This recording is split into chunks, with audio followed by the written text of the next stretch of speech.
This would be the scenic route then. He was taking the long way round. Jackson tipped a metaphorical hat in the direction of the Dixie Chicks. For reasons best known to itself, the GPS stopped working 5 miles after leaving the village. At some point, they had obviously taken a wrong turning because Jackson found himself on a one-track road that wound its leisurely way up through a deserted dale. There was no signal on his phone, and the radio had given out nothing but crackle and hiss for some time now. The CD player contained one disc accidentally left over from the previous rental, and Jackson wondered in what circumstances he would feel so desperate for the sound of another voice that he would listen to Enya's. He should have brought his iPod. He could have been listening to songs of heartache and redemption and redneck righteousness, and it had obviously been a really bad idea to leave that OS map behind, although he wasn't convinced that the roads around here actually conformed to any map. If it hadn't been for a signpost a mile back, reassuring him that they were heading for the right destination, he would have turned round by now. Though should he put so much faith in signs?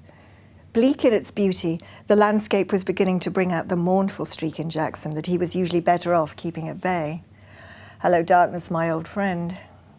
Life was easier if you were an unimaginative pragmatist, a happy idiot. Well, you've got the idiot part right, he heard his ex-wife Josie's voice say in his head. The road stretched tightly over the contours of the land, and apart from the occasional dip, they were climbing the whole time. Although Jackson would have referred to himself in the singular if he had been, God forbid, on foot, when he was in a car, he became a plural pronoun. They, we, us.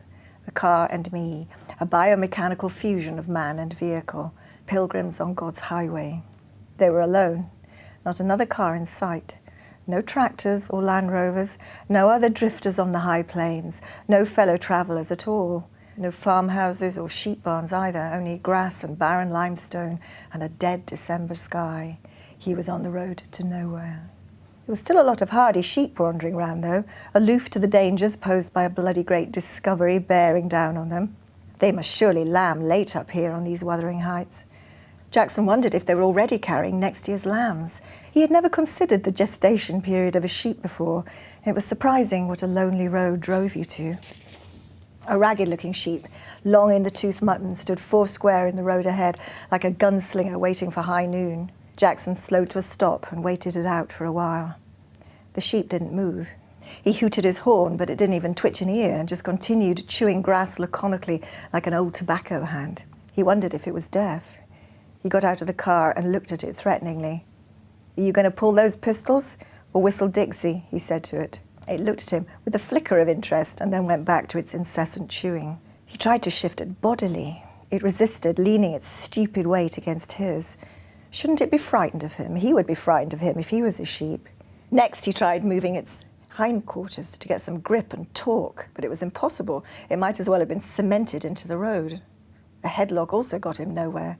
He was glad there was no one around to witness this absurd wrestling match. He wondered about the ethics of punching it. He backed off a few steps to rethink his tactics.